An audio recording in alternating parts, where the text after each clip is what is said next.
es que queremos ya, digamos, aterrizar el debate en este ámbito educativo universitario.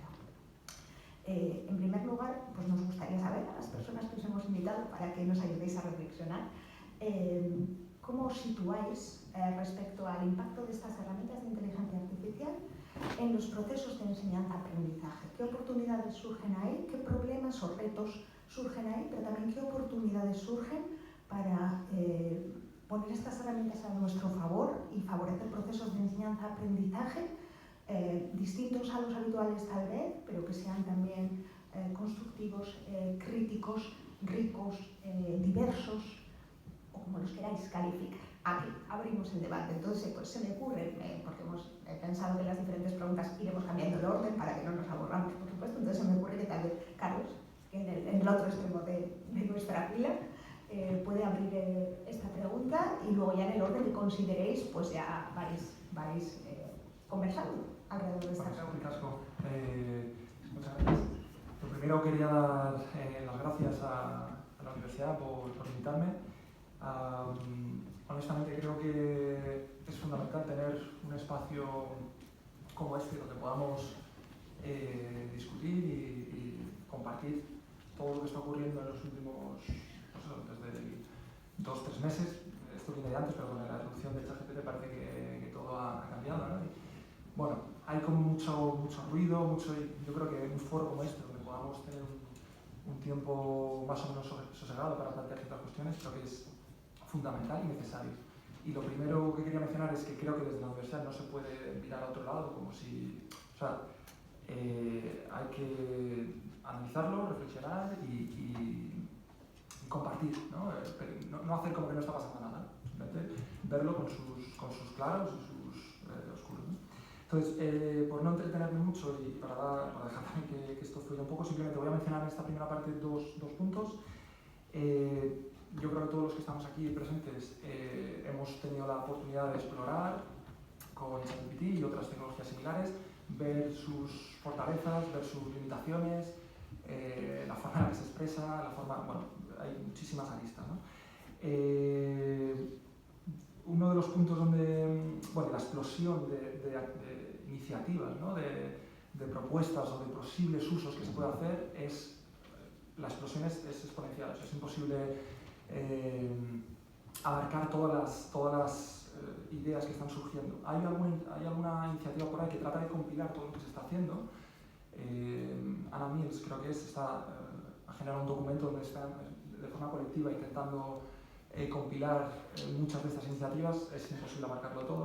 Entonces yo creo que lo primero, para responder a esta pregunta de cómo potenciar procesos de enseñanza-aprendizaje, lo primero habría que aterrizarlo ¿dónde? ¿No? ¿En qué disciplinas? O sea, una de las cosas que tiene, ahora me centro más en ChatGPT, es que es transversal, ¿no? Hemos visto que puede responder con sus limitaciones, como existe, como digo, a infinidad de campos, ¿no?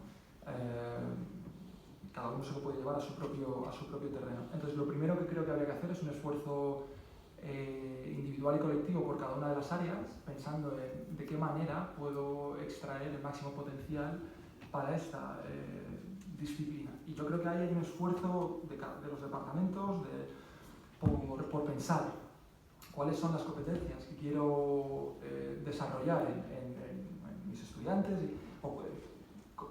qué es lo que quiero, qué habilidades quiero que tengan al finalizar y de qué manera ChatGPT y este tipo de tecnologías pueden dar respuesta, ¿no? Insisto, con sus limitaciones. Entonces habría que aterrizarlo.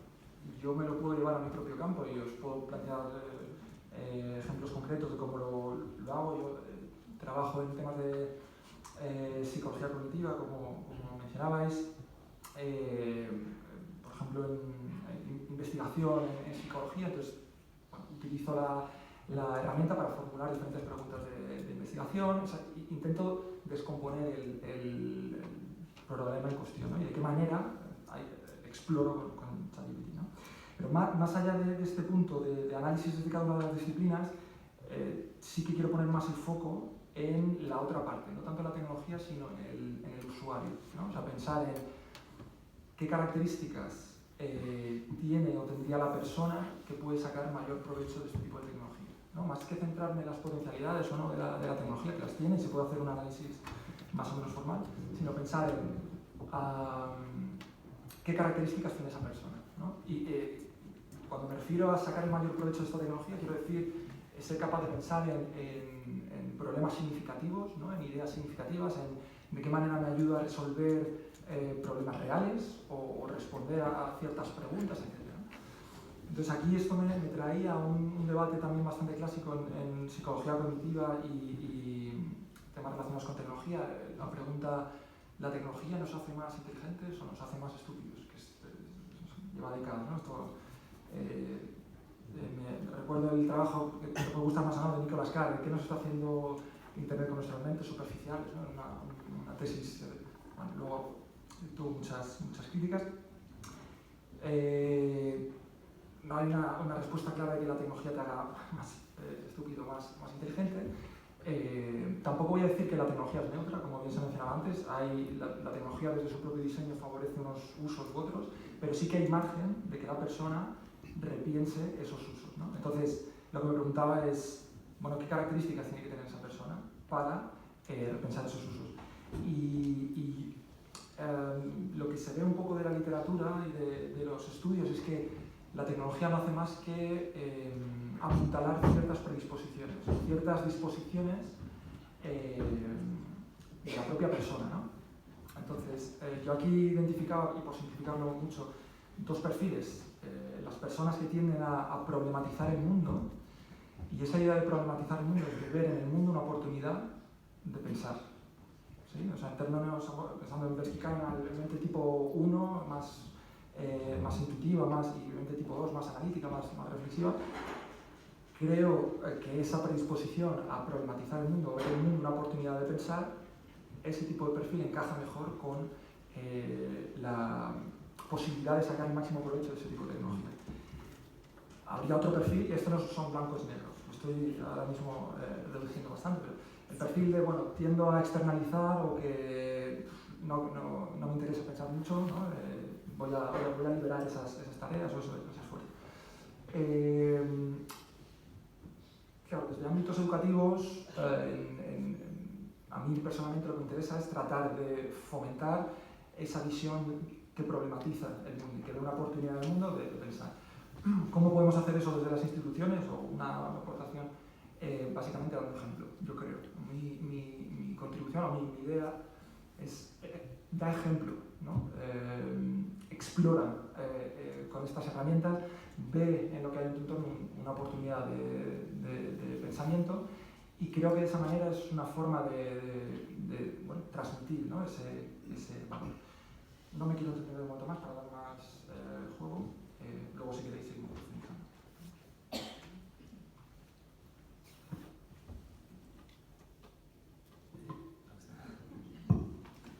Bueno, eskerrik asko, gonbidapena egiteagatik, eta azken momentuan etorri naiz, baina oso gustuko nago, eta Danielekin eta Urtza eta Carlosekin eztabaidatzeko, eta zuekin ere eztabaidatzeko gogoz, ez?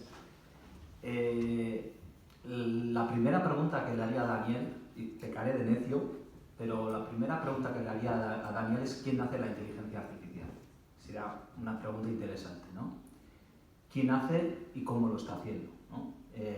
Daniel ha expuesto pues, unos temas muy interesantes que son inteligencia, datos, que comparto con él la mayoría de las cuestiones que ha mencionado, pero luego ha mencionado transparencia, democracia, automatización y otras cosas. Y aquí sí que me interesaría introducir el tema de infraestructuras de investigación europeas, ¿vale? Cómo en Europa, cómo por ejemplo la inteligencia artificial y la estrategia de construir infraestructuras de investigación europeas no es la misma que la estadounidense, por ejemplo.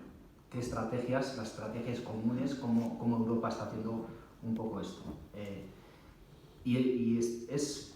Podemos cambiar con democracia un poco público, ¿no? Transparencia, explicabilidad, pero también qué herramientas estamos utilizando, que sean transparentes, que no sean cajas negras, que no nos digan cuál es la metodología de ChatGPT, o que haya una infraestructura que nos está diciendo, mira, estamos utilizando estos datos, estas herramientas, estas metodologías y lo puedes hacer tú. Entonces hay diferentes formas y hay gente o el quién que está haciendo inteligencia artificial. Entonces ahí incluiría un poco el tema de infraestructuras europeas, que os doy una muy buena nueva.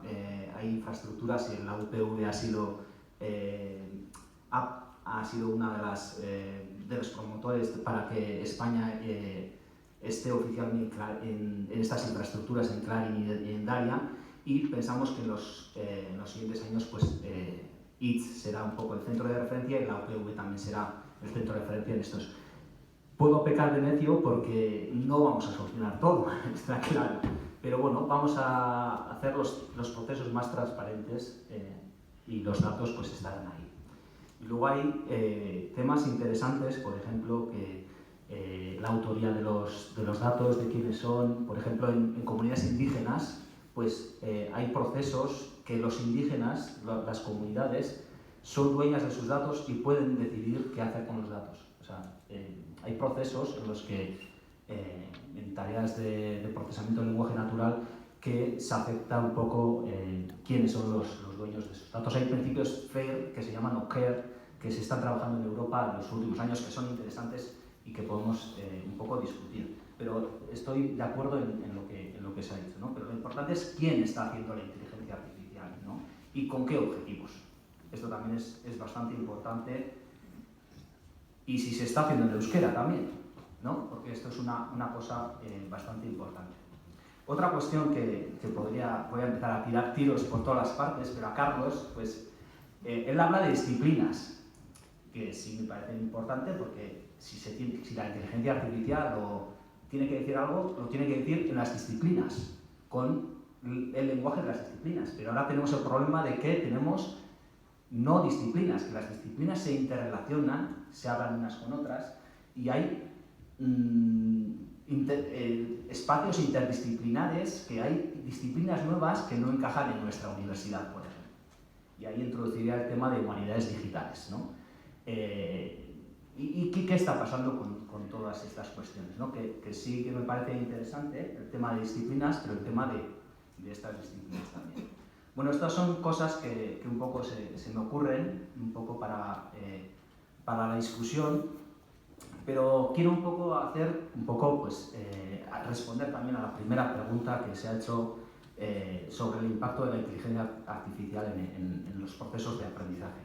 Primero hay que entender cómo se procesa el lenguaje. La inteligencia artificial tiene muchos procesos la mayoría son de entender el lenguaje, pero tiene otros procesos de entender qué son las imágenes, entender el sonido, entender muchas cosas dentro de la inteligencia artificial, pero la mayoría de los procesos son entender el lenguaje, entender la comunicación, ¿vale? Y hay que entender qué es para estos procesos de aprendizaje automático, qué es el lenguaje. ¿Cómo es el lenguaje? ¿Cómo aprenden el lenguaje? ¿No? Que aprenden por palabras y casi son, para decirlo de forma muy simple, pues como cuando utilizamos el teléfono, que nos predice las palabras, ¿no? Y a veces nos predicen muy bien las palabras y otras veces nos predicen muy malas palabras. Pero esto a lo bestia. Entonces, en el chat GPT es bueno predeciendo las palabras porque tiene muchos datos y tiene utiliza probabilidades para saber las secuencias de palabras, secuencias de oraciones, secuencias de tipos de texto, secuencias de género, secuencias de disciplina. Pues si tiene esos datos los puede un poco con las probabilidades los puede dar, ¿no? Dentro del chat GPT hay muchas tareas básicas que se han estado desarrollando en nuestro ámbito de investigación, el procesamiento del lenguaje natural. Responder preguntas, traducir automáticamente, transcribir voz de voz a texto, de texto a voz. Todos estos procesos, imitar la voz de una persona, ¿no? Del endacari o de nuestra rectora, ¿no? Podría ser. Entonces, todos estos procesos, hay muchos procesos que muchos investigadores han estado trabajando en esto y los han puesto todos en uno, como Daniel ha dicho, cosas que no tienen mucho sentido, pero son tareas que se hacen automáticamente y las hacen muy bien, pero no tiene sentido, por ejemplo, ¿no? En este caso.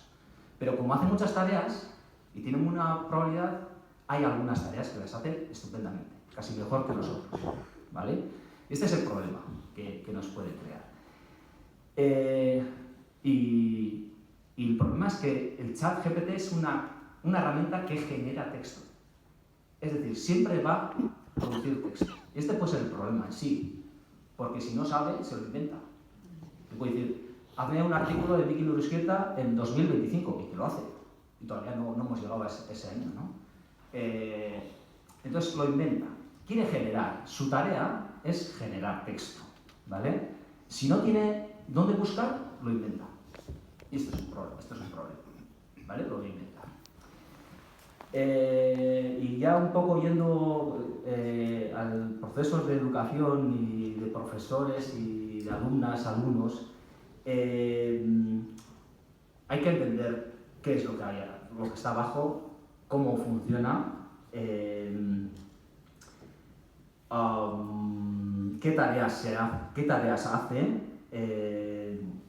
y qué fenómenos lingüísticos, por ejemplo, que antes Daniel ha dicho sobre unos chistes de que no entiende la lengua, es porque no entiende la lengua. Porque todos los procesos, porque definir la lengua es muy difícil, todavía no lo hemos hecho, ¿no? Y que lo haga automático una máquina tampoco está hecho. Entonces, hay tareas que se hacen relativamente bien para la lengua, pero hay otras tareas que las hacen muy mal. Entonces, tenemos que saber, por ejemplo, para el euskera y para el castellano, para el inglés, para otras lenguas que son diferentes y tienen estructuras diferentes, no se hace todo de la misma forma. Entonces hay que saber qué es lo que se hace bien en euskera para luego poderles dar al alumno un feedback que pueda enseñar, que pueda utilizarse. Y esto todavía no lo tenemos. Entonces, la idea básica es, creo que todos queremos un chat GPT en euskera. Hay muchos procesos abajo que hay que hacerlos bien y todavía no los estamos haciendo con los resultados esperados. Y además, yo creo que de momento el chat GPT nos está pidiendo a los profesores que sepamos qué el alumno le está diciendo al chat GPT, o sea, el input que le están metiendo, hay que controlar lo que se le dice al chat GPT, lo que hace el chat GPT y el output que da. O sea que, de momento, los entornos virtuales no están adecuados para profesores y alumnos. Y entonces habría que ver estos entornos virtuales si se pueden hacer y puedes no darnos más trabajo, sino un poco aligerarnos el trabajo y conducir las diferentes tareas. Entonces esto se está descubriendo, se está discutiendo, hay grupos que están en esta tarea.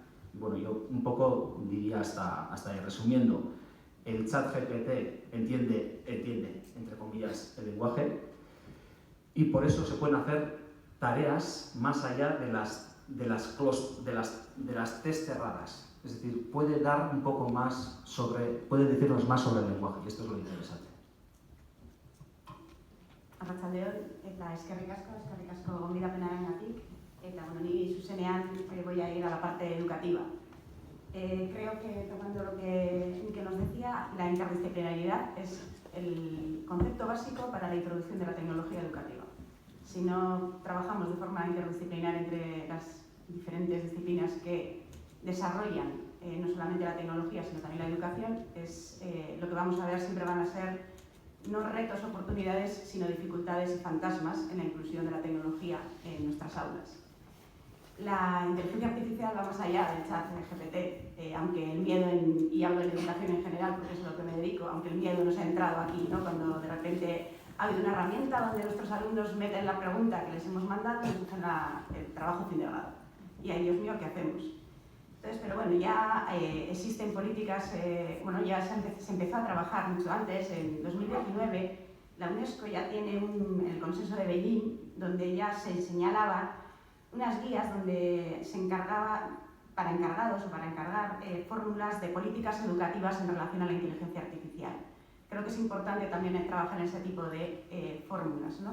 Aquí ya se decía que la protección de los derechos humanos está basada o tiene miras a una elaboración y colaboración eficaz entre el ser humano y las máquinas dentro de nuestras vidas y dentro de nuestra educación. Partiendo de ahí, el ChatGPT nos da unas oportunidades diferentes. Unas oportunidades diferentes porque, bueno, yo creo que la inteligencia artificial automatiza. Uno de los grandes retos que tenemos el profesorado es la gestión de nuestro tiempo. Cuánto corregimos, cuánto utilizamos, cuánto tiempo utilizamos en este tipo de aspectos muy automatizados, muy igual, ¿no? Entonces, creo que la automatización de las tareas repetitivas es uno de los grandes beneficios que nos puede traer la inteligencia artificial en la educación. Esas tareas administrativas se pueden hacer, como puede ser una calificación de trabajos concretos o calificaciones de algunos exámenes concretos, tipo quiz, por ejemplo, donde la velocidad de resolución y la precisión de esa evaluación puede ser más rápida y mucho mayor. Al mismo tiempo, bueno, creo que también podemos utilizar la inteligencia artificial para el feedback, es decir, para identificar las lagunas de conocimiento o las lagunas que presentan de contenido que pueden presentar nuestros alumnos o alumnas, y a partir de ahí crear una personalización o unos itinerarios personalizados de los procesos de enseñanza-aprendizaje.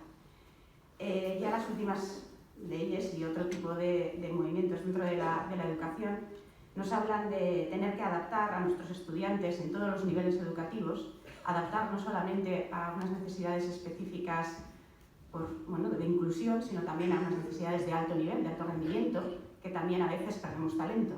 Y ese perder talento puede estar unido, puede tener facilidades para, utilizando la inteligencia artificial, orientada a diseñar materiales didácticos adaptables a cada uno de nuestros estudiantes, adaptables a las dinámicas de cada uno de nuestros estudiantes, y ayuda a proporcionar de esta manera itinerarios de aprendizaje, contenidos personalizados y feedback también personalizados para cada uno y cada una. Creo que eso es importante y eso es lo que se nos ha olvidado ver cuando ha llegado este chat. Este chat que a mí me parece impresionante, me parece impresionante. Me parece casi que pues nos ha ayudado a entender que la tecnología no solamente es aprender con tecnología, no solamente aprender con inteligencia artificial, sino que también debemos aprender sobre inteligencia artificial y también prepararnos para la inteligencia artificial. Por todo lo que se ha dicho antes, porque la inteligencia artificial se sigue desarrollando más allá de sus propios desarrolladores. Creo que, aparte de las cosas que ya se han citado, con las que estoy de acuerdo, dar mayor relevancia nos va a ayudar a dar mayor relevancia a competencias propias de las personas, de lo que son esas competencias que a veces llamamos transversales, o esas competencias que a veces no están en nuestros currículums tan definidas, como puede ser la capacidad crítica, la revisión, todo lo que tiene que ver con pensar, ¿no? En algunos de los artículos, que no recuerdo ahora, leí que en la inteligencia artificial no podemos permitir que nos olvidemos de pensar o de ser críticos. Esto es lo que nos va a ayudar, yo creo que en la propia universidad, a buscar ese talento desde ese punto de vista, ¿no? A esa personalización del aprendizaje basado en una alfabetización digital, en una alfabetización tecnológica y en un uso responsable de la tecnología.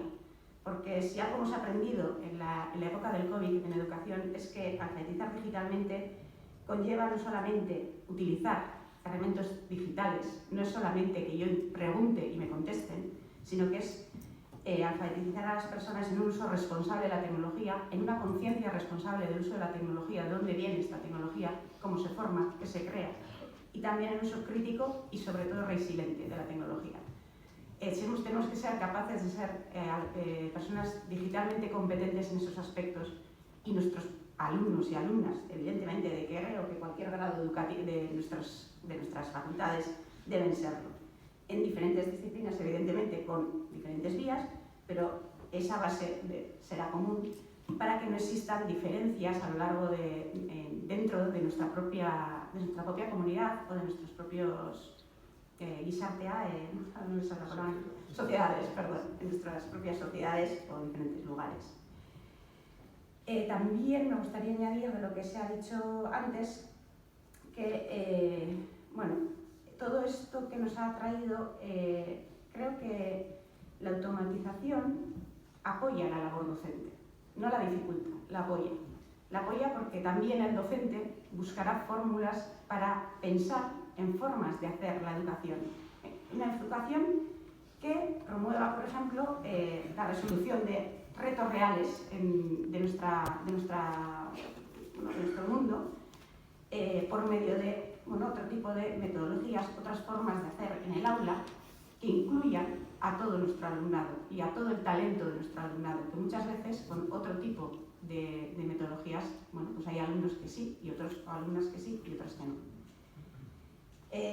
Y otra de las cosas muy importantes, y creo que no se ha citado, es que se desdibuja la línea entre lo que es la enseñanza formal y la no formal, el aprendizaje individual.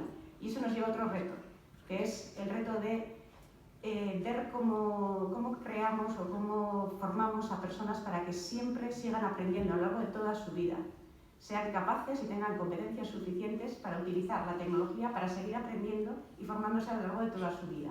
Y eso creo que es un reto que la universidad debe hacer frente en todos los grados. Ahí no hay diferencia en disciplinas. Todos los grados, y viendo el desarrollo tecnológico, tienen la necesidad de ser profesionales, investigadores, que sepan aprender continuamente. Y ahí creo que la inteligencia artificial también nos puede ayudar en ello.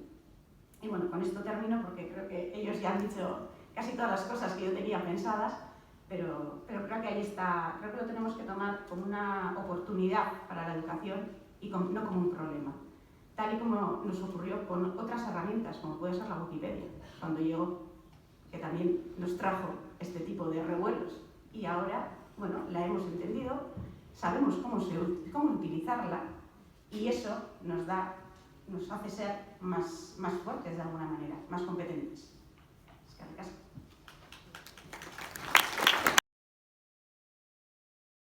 Ideas, posicionamientos, opiniones, pero no más, es más, respecto a el impacto en la evaluación, el concepto de autoría y el futuro de estas herramientas. Como es dificilísimo, no tengamos ambiciones ni expectativas al respecto, que sea esto una tormenta de ideas que también se puedan ahora recoger desde el público, y como os van a repartir las tarjetas, podéis plantear alguna pregunta que en los últimos minutos seamos capaces de recoger, ¿no? Que pueda haber aquí un intercambio o un aporte de ideas que en las tarjetas que en algún momento van a aparecer. Confiad, llegarán. Por tanto, ¿qué tal si hacemos una ronda sin un orden particular? Por favor, no sigamos la fila. Según nos vayan surgiendo, no hace falta que digáis las 2 o 3 seguidas, podemos ir alternando. Unos cuantos titulares sobre esos temas que no están resueltos claramente y que nos rondan la cabeza todo el tiempo en los últimos meses. Evaluación, ¿qué significa para evaluación estas herramientas? ¿Qué significa para autoría? ¿A dónde vamos y qué tenemos que hacer como universidad para prepararnos? Como evaluación, yo desde el punto de vista de la educación creo que la evaluación no es la búsqueda insaciable del plagio. Creo que no es necesario evaluar buscando dónde han copiado, sino evaluar buscando dónde han aprendido o qué han aprendido y cómo lo van a desarrollar dentro de sus, en estos casos, en nuestros grados, en sus carreras profesionales, ¿no? Cómo es el aprendizaje.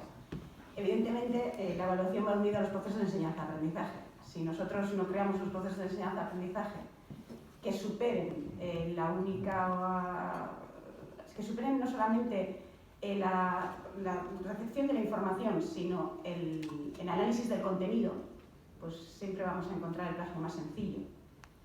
Cuanto más compliquemos en esa parte de reflexión y de crítica y de entender el mundo dentro de nuestras carreras, dentro de nuestros grados, ahí la evaluación será mucho más, el plagio será más difícil y la evaluación servirá de verdad para un feedback de competencias del alumnado que le sirva para seguir aprendiendo, que creo que es lo que, aparte de la calificación, la evaluación nos debe servir también para saber qué nos falta y qué debemos mejorar, en qué debemos mejorar. Y aquí creo que la inteligencia artificial nos ayuda. Y para el futuro, creo que en educación en global nos valdrá la inteligencia artificial nos valdrá para repensar la educación en su sentido más amplio, desde los niveles más pequeños, desde infantil hasta la universidad, y que creo que nos puede ayudar a romper muchas brechas incluso de género, brechas sociales unidas a la educación, en diferentes países, en diferentes partes del mundo, y también a potenciar talentos, que a veces se nos olvidan. algunos talentos. Creo que la inteligencia artificial nos puede ayudar a potenciar talento. Y bueno, no voy a ser más. Maravilloso, Esker, por la conexión. Formato titular. Evaluación, a mí no me preocupa, es de lo que menos me preocupa. Si te evalúan y te lo copian entero es porque la evaluación está mal diseñada. Yo creo que hay problemas suficientemente complejos en el mundo y en la vida como para generar cuestiones que ChatGPT no te lo responde de principio a fin, y entonces es una tarea nuestra de diseñar bien esas actividades y esas evaluaciones, con lo cual no me preocupa en absoluto. En cuanto a las autorías, ahí sí tengo más problemas, no tengo una respuesta clara. Principios, yo creo, donde hay que insistir, que ya se ha mencionado, pero insistir en idea de la transparencia, honestidad e integridad.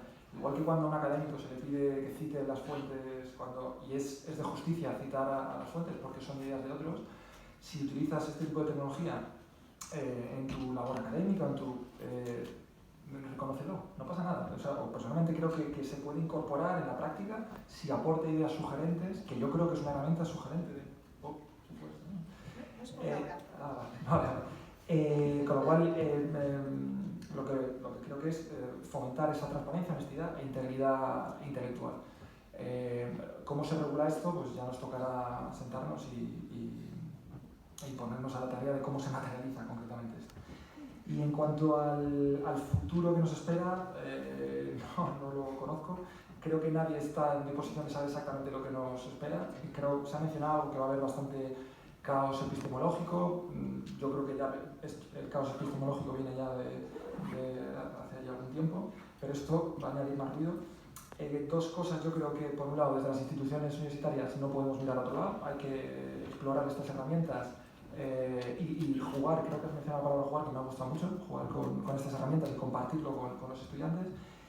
Y creo que es importante también mantener cierto grado de control, que no sé si es decir, no externalizarlo absolutamente todo en la inteligencia artificial, entre otras cosas porque te incapacitas en algún sentido, ¿no? Entonces, de alguna manera, estar en ese diálogo continuo donde no externalices absolutamente todo, ¿no? Y me planteo que habrá que reflexionar sobre qué nuevas competencias están todavía por generarse, ¿no? Pienso, por ejemplo, en la idea de los prompts, de qué preguntas se le hace a ChatGPT para obtener la mejor información posible. Y eso es una habilidad que hasta ahora mismo no existía. Entonces, me planteo qué nuevas competencias como esa, la de ser capaz de generar prompts lo suficientemente potentes como para obtener más información, qué otras competencias están todavía por generar y que creo que nos toca hacer ese esfuerzo de pensar en ello. Vale, pues yo a la segunda pregunta de qué impacto va a tener en la evaluación, tengo un dilema porque necesitamos otras herramientas nuevas para saber para trabajar con el chat en el aula o para trabajar con el chat, ¿no? Con las herramientas que tenemos seguramente no nos es suficiente para trabajar, ¿no? Entonces es como un dilema, ¿no? Para trabajar con una máquina necesito otras máquinas que me hagan. Por ejemplo, yo creo que en la parte de evaluación nos va a ayudar a dar el feedback en diferentes momentos, en feedback en la creación, este diálogo con el chat, ¿no? Que es muy interesante cuando estás creando que tengas un feedback, no al final del producto, de lo que estás creando el texto o el artículo o lo que tengas que hacer. Nos va a ayudar a estructurar mejor, formalizar más la educación, esto de cómo se enseña el lenguaje, por ejemplo. Vamos a tener datos al final en los procesos de evaluación, porque hay muchos procesos, muchos proyectos que no se evalúan, muchas propuestas educativas que pasan y no hay datos sobre esta evaluación. Esto seguramente nos va a dar. Probablemente, como dice Urcha, va a haber situaciones informales para aprender y sin miedo a ser juzgados, que una máquina pues un poco nos pueda dar algunas pistas. En los peligros, las lenguas con pocos recursos van a estar por detrás.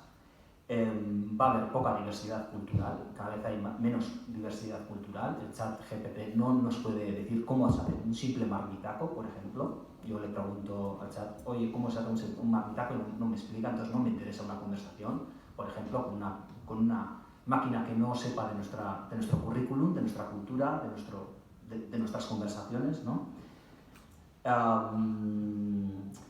Y vamos a tener menos control de lo que se crea, ¿no? Este es un problema.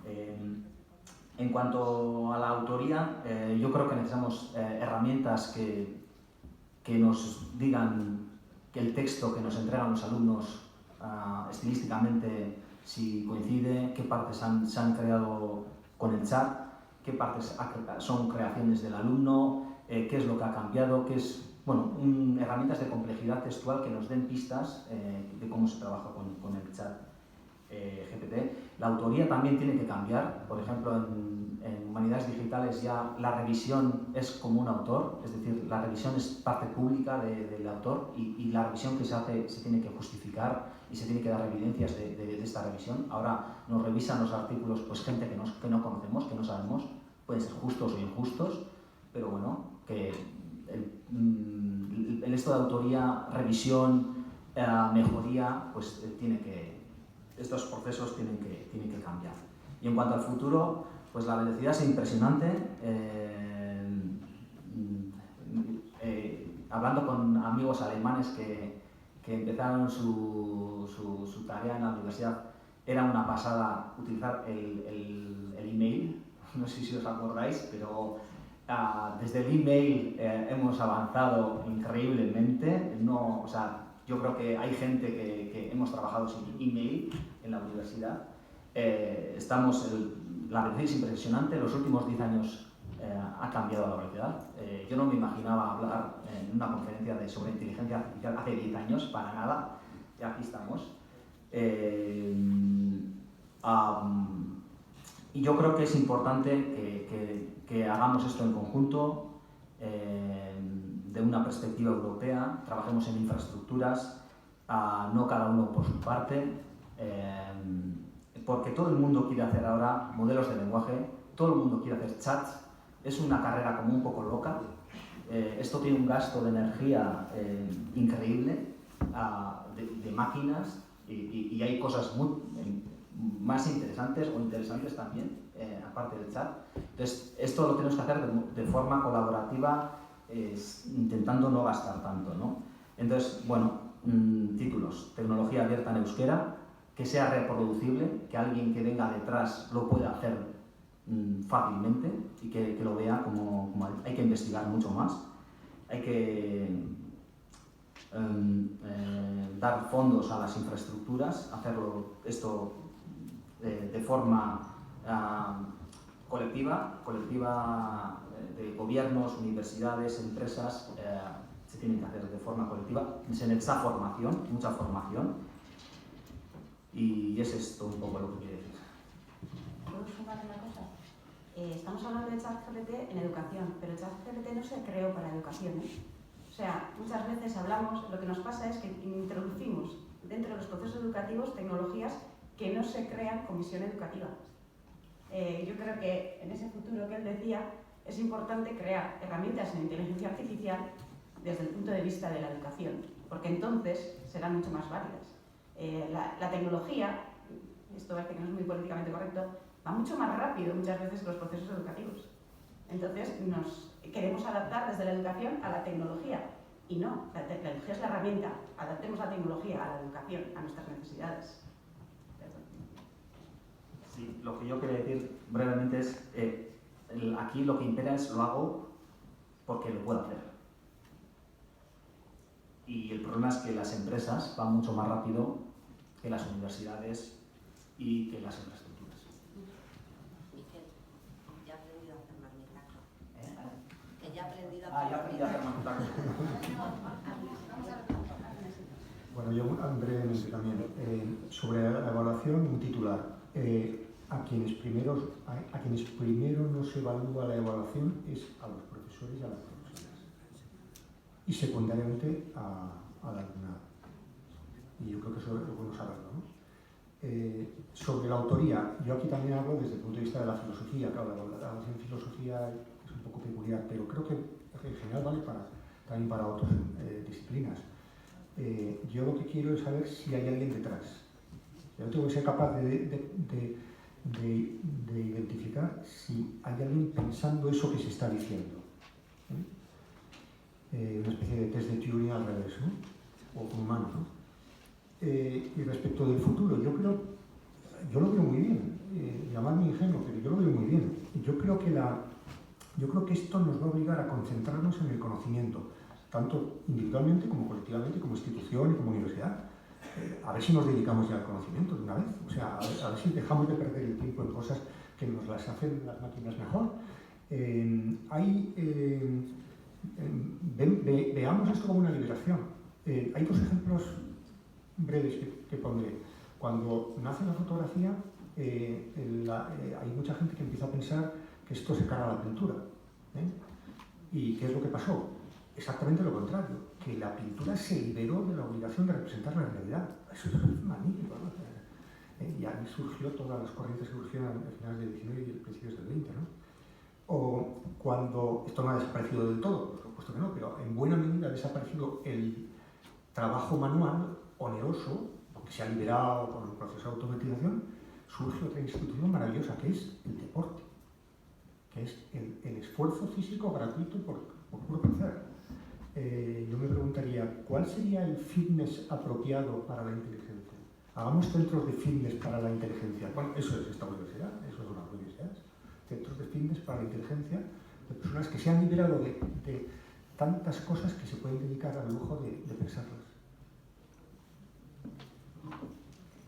Es que ricasco, guztioi. Yo voy a apuntar a la posibilidad que los centros de fitness para la inteligencia sean los debates que organiza EHUGUNE, ¿no? Uno de ellos. Como posibilidad. Bueno, ¿sabéis? Yo creo que nos habéis puesto de nuevo muchos deberes, nos habéis lanzado muchos guantes esta tecnología y que quizá como universidad parte de nuestra labor es estar preparados y formar personas capaces de hacer frente a estos riesgos como nos decís desde el público, la manipulación de la opinión pública, ¿no? La generación de información falsa, fake news, manipulación para diferentes objetivos.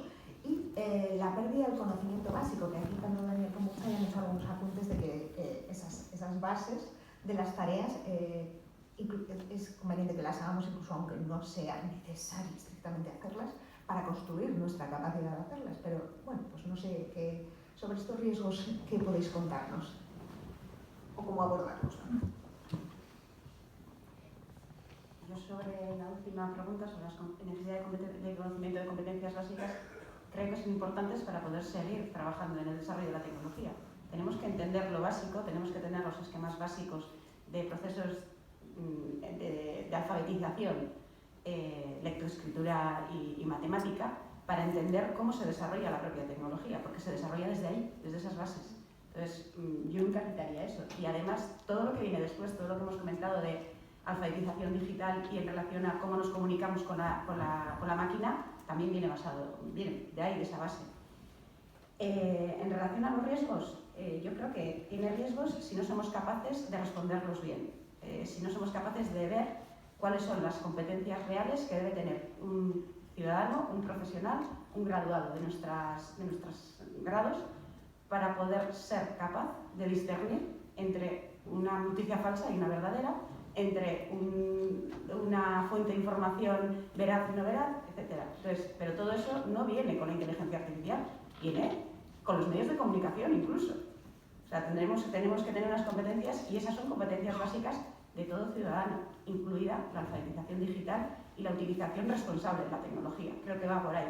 La utilización responsable de la tecnología va unido a qué usos y cómo creamos tecnología entre todos.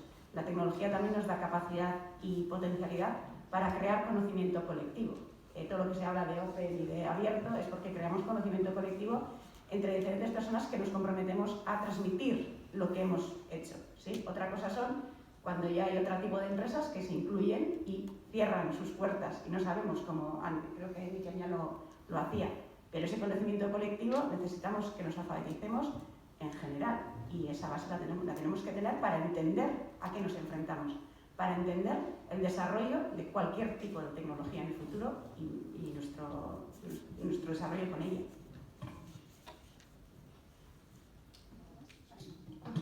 Me hacía gracia porque en un gesto poco original por mi parte, esta pregunta se la formulé a ChatGPT, ¿no? ¿Cuáles eran los retos y riesgos para la educación?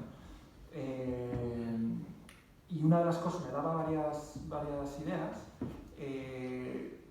La que me pareció más interesante hablaba de pérdida de creatividad. Decía, puede suponer un riesgo porque si los estudiantes buscan información y se quedan con la información que encuentran directamente, entonces dejará de alimentar procesos creativos.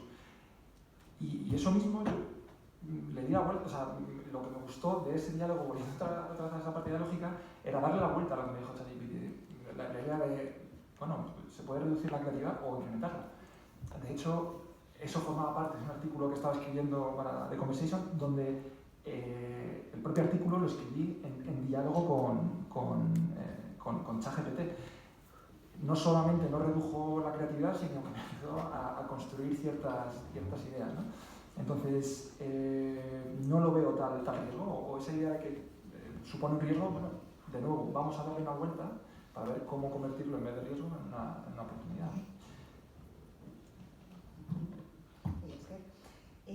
Bueno, voy a tratar de